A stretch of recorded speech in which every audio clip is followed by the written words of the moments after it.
Result તમને કહું. મારી વાતને છે ને અમે લોકો મારા સન કેનેડા છે, તો કેનેડામાં એને અહીંયા પાછળ અહીંયા એને દુખાવો બહુ ઉભો તેને પેન કિલર બહુ ખાતું. એને ડાયાબિટીસ લગભગ 10-15 વર્ષથી ડાયાબિટીસ હતું, તો એની બોડી રેગ્યુલર એની ચાલતી હતી, ડાયાબિટીસ ને બીપી ચાલતી હતી.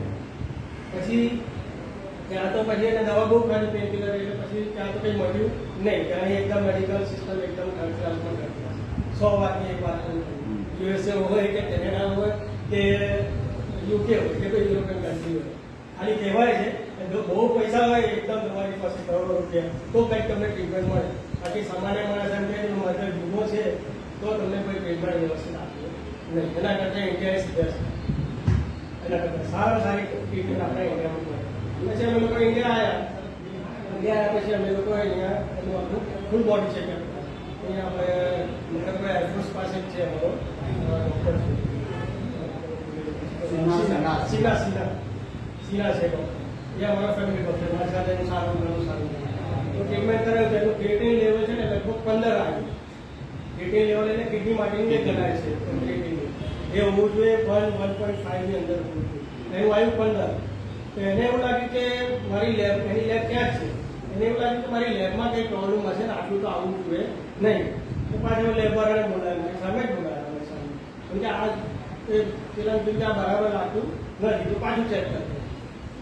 પાછું એને ટેસ્ટ કર્યું, પાછું ટેસ્ટ કર્યું, પાછું એટલું એટલું આવ્યું. એટલે કન્ફર્મ થઈ ગયું કે જે મશીનમાં પ્રોબ્લેમ નથી, પ્રોબ્લેમ તમારો જ છે. તો ભાઈ એમને તરત જ કીધું કે આ કિડનીનો પ્રોબ્લેમ છે તમારો, એટલે તમારે નેફ્રોલોજીસ્ટ પાસે જવું પડશે, કિડનીના ડૉક્ટર પાસે જવું પડશે. અને કિડનીનો ડૉક્ટર તો આપણે અહીંયા બાજુમાં છે સૌથી પહેલાં. એટલે મને તો કોઈ આપણે તો ખબર નહીં કિડનીમાં શું થાય શું, કોઈ સાથે કોઈ ઝીરો નોલેજ. અમે એ નેફ્રોલોજીસ્ટ છે એની પાસે આવ્યા અને બધું સ્કેન કર્યું, બધું કર્યું, રિપોર્ટ આવ્યો અને મને સારી જાઓ એટલે આજે રિપોર્ટ આવ્યો એને પણ એટલું જ આવ્યું જે કંઈ કરવાનું હતું. કેમ કે આપણે તો તરત હમણાં કે છે એને ડાયાલિસિસ કરવું પડશે. હવે ડાયાલિસિસ શું એક મને ખબર છે, ડાયાલિસિસની સ્પેલિંગ એ ખબર નહીં. ડાયાલિસિસ એટલે ખબર જ નહીં, જોયેલું નહીં કોઈ. કે સાહેબ વાંધો નહીં, જેમ કે ડાયાલિસિસ એટલે શું, એની પાસે એક જ મશીન છે, અહીંયા છે ડૉક્ટર શનાખી થઈ છે અને અહીંયા રસ્તામાં છે નામ પછી કહીશ. અને એક પેશન્ટ એની ત્યાં ડાયાલિસિસમાં એક જ મશીન એની પાસે છે. કેમ કે તમને બતાવો ડાયાલિસિસ કંઈ નહીં કહે છે, ખાલી શું જોવાનું તમારું આજે કિડની કામ કરે, મશીન કામ કરે, એનું ફિલ્ટર કરેલું હોય અને સારું થઈ જાય તમારે અઠવાડિયાને અને એના માટે તમારે કોઈ ફિસ્યુલા મુકાવવું પડે. સ્ટાર્ટિંગમાં તો ફિસ્યુલા ના થાય, ફિસ્યુલા થતાં તમારે 3 મહિના થાય. એટલે કે ટેમ્પરરી તમારે અહીંયાથી ટોટી નાખે તમને અને એનાથી આપણે ખરીદીએ. એટલે ટોટીના 25,000 રૂપિયા ખર્ચો અને ડાયાલિસિસના 50,000 રૂપિયા એમ કરીને બીજું બધું કરીને લગભગ લાખ રૂપિયાનું મને ખર્ચે એને આપી દીધું. આપણે તો ખબર નહીં કે સાહેબ લાગેલું તમને કઈ ખબર. પછી ઘરે લઈ ગયા પછી આ તો આપણને કંઈ ખબર નથી. આપણા જે મિત્રો હોય જે મેડિકલ લાઈનના હોય ડૉક્ટરો આપણે તપાસ કરી અને પછી કીધું કે અહીંયા કલાલી પાસે સોફ્ટ ફાઉન્ડેશન ટ્રસ્ટનું પેજ હોય ત્યાં ડૉક્ટર સારો છે. તો દિવાળીની રાત્રે એને એકદમ તરત જ પછી વખત દિવાળી રાત્રે અમે લગભગ 2:30 વાગે એને પાછું હોસ્પિટલાઇઝ કર્યું. 2:30 વાગે એને પેલું નાખી અને પેલા ડૉક્ટરે કીધું કે અમને ડાયાલિસિસ કરવું પડશે. એટલે રાત્રે અમે ડાયાલિસિસ ચાલુ કર્યું. ડાયાલિસિસ કર્યા પછી બીજે દિવસે એટલે એડમિટ તો ત્યાં જ કરી દીધી એને. પછી એનું છે ને બોડી એકદમ વીક થઈ ગઈ, એકદમ બ્લેક ફેસ થઈ ગયો. ફોટો પછી તમને જોયો તો બતાવીશ તમને. એકદમ બ્લેક ફેસ થઈ ગયો. ડૉક્ટર મને શું કે આને છે ને કંઈક બીજું પણ લાગે છે, મને આવું છે કે બ્લડનું કંઈક હોઈ શકે તો આ તમારું કંઈક ખાલી કિડનીની રીતે થયું તો આવું ના થાય, ફેસ એવું ના થાય, કંઈ સિમ્ટમ બીજા પણ દેખાશે. તો સાહેબ જે કરવું તમને તમે ડૉક્ટર છો.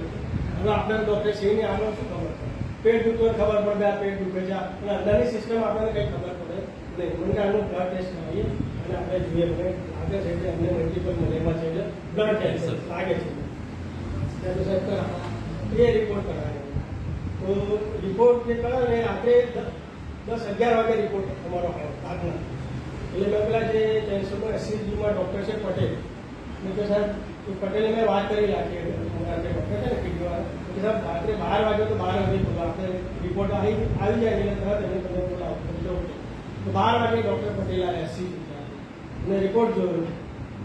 5 જ મિનિટ ખાલી આમ 10 મિનિટ બેઠા કેમ કે ભાઈ આને તો બ્લડ પ્રેશર છે એટલે સાહેબ આનું કરવાનું શું બે ગુણ આવે છે તો છે પણ આ મટાડવાનું શું કેમ કે આમના ઇન્જેક્શન કોર્સ એમાં શું થાય તો એક ઇન્જેક્શન 2.5 લાખ એનાનું 2.5 લાખનું એક ઇન્જેક્શન એવા એક નહીં કોર્સના 10 ઇન્જેક્શન લાગ્યા કેટલા 10 ઇન્જેક્શન અને 10 ઇન્જેક્શન સાથે લો તો 2 ઇન્જેક્શન ફ્રી આ બિઝનેસમેન બધા પ્રોફેશનલ 10 લો તો 2 અંદર ફ્રી તો સારું છે અને કે સાહેબ આ બધું બરાબર પણ આની ગેરંટી શું મને કે કોઈ ગેરંટી નહીં 25 લાખ તો મેં કે હું ગમે તેની ચલો આમ તો ભાઈબંધો છે આપણે બધા ગમે તે કરી આપણે તો લાઈન આપણે ઘર ચાલુ કરી દઈએ પણ એની ગેરંટી કે ગેરંટી કોઈ નહીં અને આમની લાઈફ કે 3 થી 6 મહિના છે મેક્સિમમ 6 એચકેજી એનાથી વધારે નહીં આ તમને 2022ની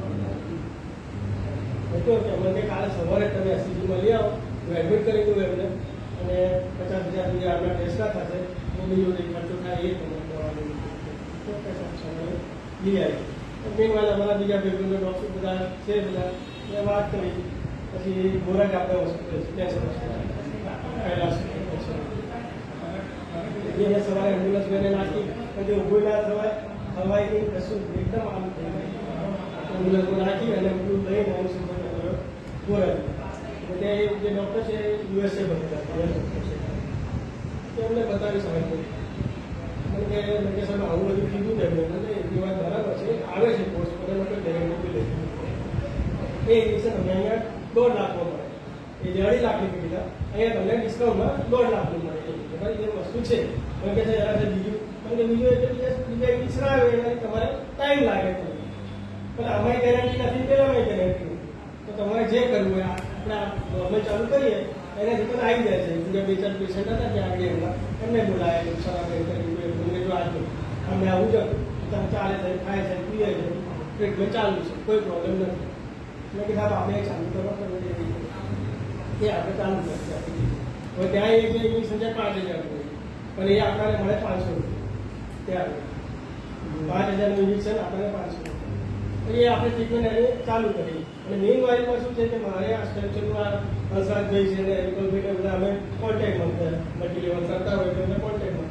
એટલે મને થોડું નોલેજ છે બાબતનું તો તરત જ અમે બીજે દિવસે અમે આ સ્ટ્રક્ચરનું આ ચાલુ કરી દીધું તમે નહીં માનો વિધિન 3 કે 3 મહિનામાં તો રિઝલ્ટ આવવા માંડ્યું અને 6 મહિનામાં તો બધા રિપોર્ટ એના નેગેટિવ